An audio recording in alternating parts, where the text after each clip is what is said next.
Hello, and welcome back to episode 16 of the Career Advice You Never Had podcast, where I provide you the career advice, education, and support you missed out on in your career journey. I'm your host, Angela, a career counsellor and life transition coach, and today's episode is about coping while job seeking. This is for anyone who has recently quit their job, been fired, resigned, been made redundant, maybe your project or contract ended.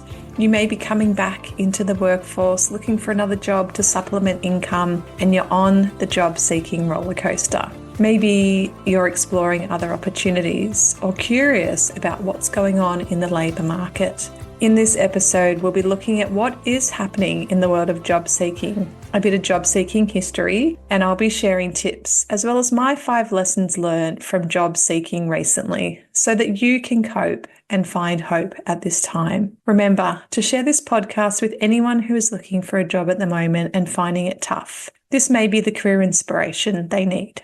I love hearing your stories, experiences, and takeaways from the podcast, so please keep them coming. Now, let's get into it. You may be wondering what is happening in the world of job seeking today. If you've been looking for a job in the past year, you may have noticed a big change. I speak to so many people each week who are noticing these changes and feeling the effects too.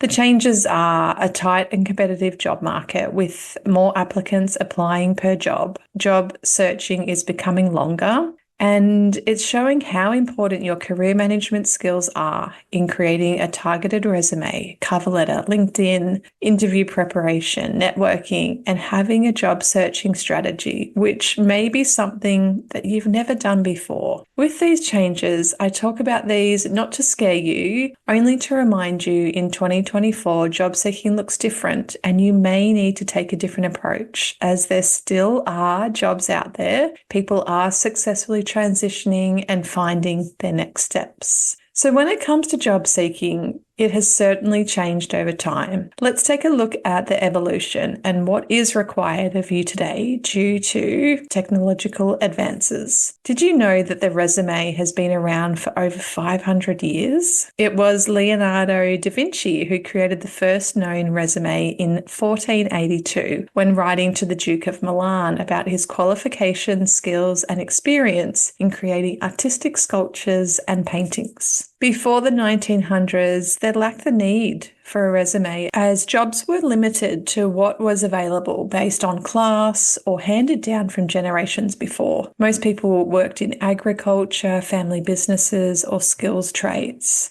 The way people got jobs were informally through personal connections, word of mouth, apprenticeships, and guilds, which are equivalent to associations today, social status, or even those family ties. The early 1900s saw the birth of modern job seeking, formal applications and processes. Job seekers would often visit factories or offices in person to ask for work. Newspapers began running classified job ads, advertising positions available, and job seekers would respond by mailing letters or visiting the employers directly. Employment agencies were introduced, and since the 1940s, the word resume has been in the dictionary with its meaning being a biological summary of a person's career. Back then, this informal letter-like document was aimed at introducing potential employers to the whole person with both personal and professional information. Back then, they talked about their age, their height, their weight, a photograph, marital status, number of kids, and a religious or church affiliation. Professional history was also included. From the 1950s, resumes were expected and more structured, detailing moral qualifications, education, and previous work experiences. This time also saw the introduction of psychological testing and structured interviews, influenced by the development of the industrial psychology. Employers began assessing candidates not only for their skills, but also for personality traits. People still hit the pavement and literally walked around to offices to hand out resumes. Job ads directed job seekers to inquire in person or by phone and specified a desired gender. The 1960 1960s began an era of individualizing oneself in the job market. The latest trend was to include hobbies and extracurricular activities on the resume. By the 1970s, resumes became the norm, and job seekers needed to present a well-organized resume to make a positive impression. The rules of dressing for an interview were incredibly strict for professional roles. Men had to have a certain width of their collars, and shirts had to be blue, white, or grey, and women were advised to wear skirt suits and warned against wearing expensive jewelry to avoid stirring up resentment. Most of the effort had to be put in preparing an outfit and hairstyle. The use of cover letters also became more formalized in the 1980s as a tool to introduce the resume and explain why you were a good fit for the job. With the introduction of digital typesetters, word processors, fax machines, VHS recordings, innovative job seekers began expanding the way they marketed themselves to stand out. By the 1980s, employers had the ability to research potential candidates using an online database, and some companies were able to access these databases that would contain a growing wealth of information on criminal history, education credentials, and even credit. At this time, interview techniques evolved and began to focus more on behavioral questions designed to predict how candidates would perform based on past experiences. Women began wearing power suits to interviews to be taken more seriously, and men experimented with pinstripes and double-breasted suits. The 1990s saw the internet revolutionize job seeking with websites like monster.com in 1994. Australia's Seek was founded in November 1997. And in 2003, LinkedIn became a platform for job seekers and employers. Posting and applying for jobs online became the norm, and LinkedIn really created a new way for job seekers to network and promote their skills. You could also submit resumes via email at this time. This meant job seekers were also exposed to more job markets than they would encounter offline. And job boards allowed people to also become passive job seekers. They were able to post a resume and let employers find them. The 2000s brought more innovative evolutions, interactive resumes, which varied from personal websites with widgets and pictures to resumes with infographics and more visual forms of resumes. The one-page cover letter was a really big trend at this time, highlighting your personality and sometimes your personal history. That by 2005, companies started implementing the applicant tracking systems, ATS, to manage the influx of digital application. And these ATS software scanners are still around today. And if you haven't heard of them, please go and Google them, because ATS software scans resumes for keywords, changing the way resumes are written to more of an emphasis on keywords. The downside of ATS really hit job seekers hard, and anyone who's getting too creative was at a risk and really had to downplay your personality in order to get past this computer software. It became essential to have an online presence, and the traditional resume format began to shift to digital profiles and more about personal branding. Especially with the launch of YouTube, video resumes also made a comeback. Yet, just like the old days, you couldn't really solely rely on electronic job search, with classified ads and in-person networking still highly regarded.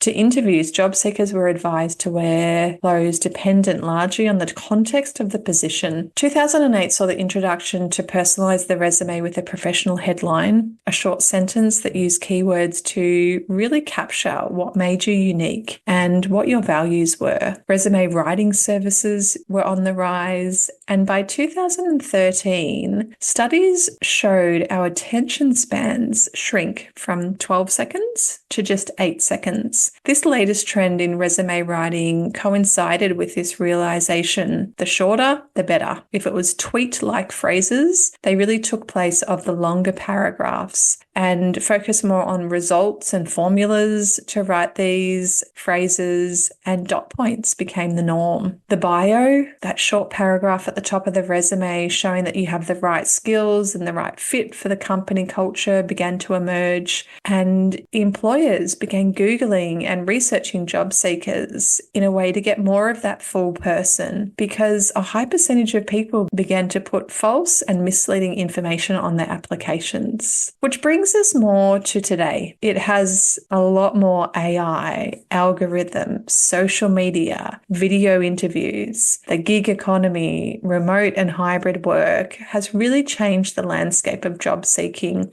into this virtual recruiting process. Our attention spans have shrunk further to more like 6 seconds to capture the reader of your application. And while researching the history of job seeking, I really wanted to highlight this cycle that we are currently in and to remind you that the labour market has been here before. The global financial crisis, recessions, they significantly impact job seeking practices. And what we've been through in the past few years with the pandemic, economic uncertainty, rising costs of living, these are all impacting and shifting what we are experiencing in the labour market, recruitment methods, and that way that we need to approach our job seeking. Let's check in on the approach that does work today. What is still at the heart of job seeking is knowing who you are, your skills, what value you're bringing, and why you're actually applying for the role, knowing how companies are hiring, and that job seeking isn't only about applying on those online job boards. I read a statistic the other day that said 70% of job seekers in 2024 are finding opportunity through their networks, referrals, word of mouth, as informal connections and recommendations often help you stand out in a crowded market.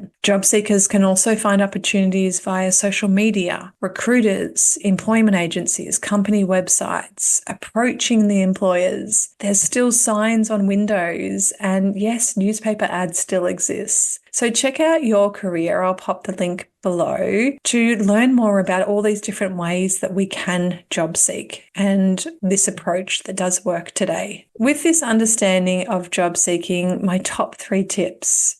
Keep up to date and informed about these changes in job seeking. There's a couple of good websites I'll also pop in the show notes, the jobsandskills.gov.au, Your Career, as I mentioned, and learning through your networks in the industries that you're applying for, talking to them about any changes that they're noticing, hiring managers, recruiters, and keeping up to date. Number 2, be flexible, adaptable, and open to these changes. There are going to be many more changes over the rest of your career, and in this job market, you may need to broaden your search and be open to possibilities and opportunities that you may not have considered. Number 3, take care of yourself and your mental health during this time. Seek support from professionals, career counsellors, local skills and job centres, and mental health practitioners. The conversations I'm having with job seekers is not only about developing their career management skills, it's more importantly about checking in on how they're coping during this time of change with all its ups and downs. Which brings me to the lessons that I learned from job seeking in this current market. A big part of job seeking is making sure that you're okay, the one going through this. So let's check in. How are you currently feeling? Honestly, what comes to mind when you think about applying for another job?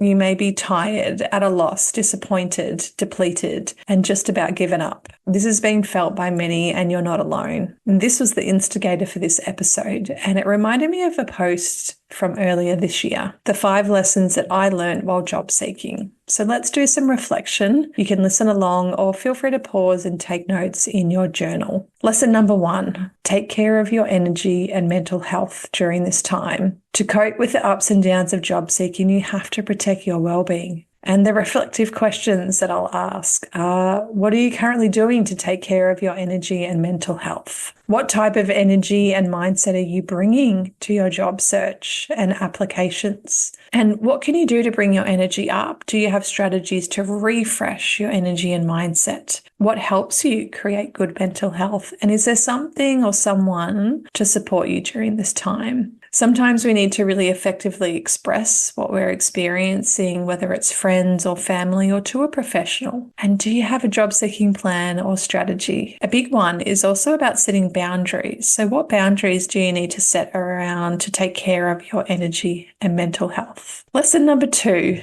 know the difference between what you can and can't control. This will allow you to put energy and time into the things that matter the most. Have you heard the saying, grant me the serenity to accept the things I cannot change, courage to change the things I can, and the wisdom to know the difference? So what can you change about your situation and what can't you change? Number 3, be grounded in your values and priorities. This will allow you to make decisions based on your head, your heart, and your gut. Take a step back often to gain this perspective. What's important to you at this time? What is your top priority? And are you grounded in who you are and what really matters? Number 4, understand no is not the end. I get it. The rejection, the ghosting, the waiting, the silence, not knowing and being told that you didn't get the job can be deflating. Take time to process this, then continue to take steps forward. Most people don't like job seeking as it taps into our self-esteem, our insecurities, and brings out past hurts and memories to the surface. It really is an emotional journey. Hearing nothing, no, rejection after rejection, as much as it feels personal, it usually isn't. We never fully know what is happening on the other side, and we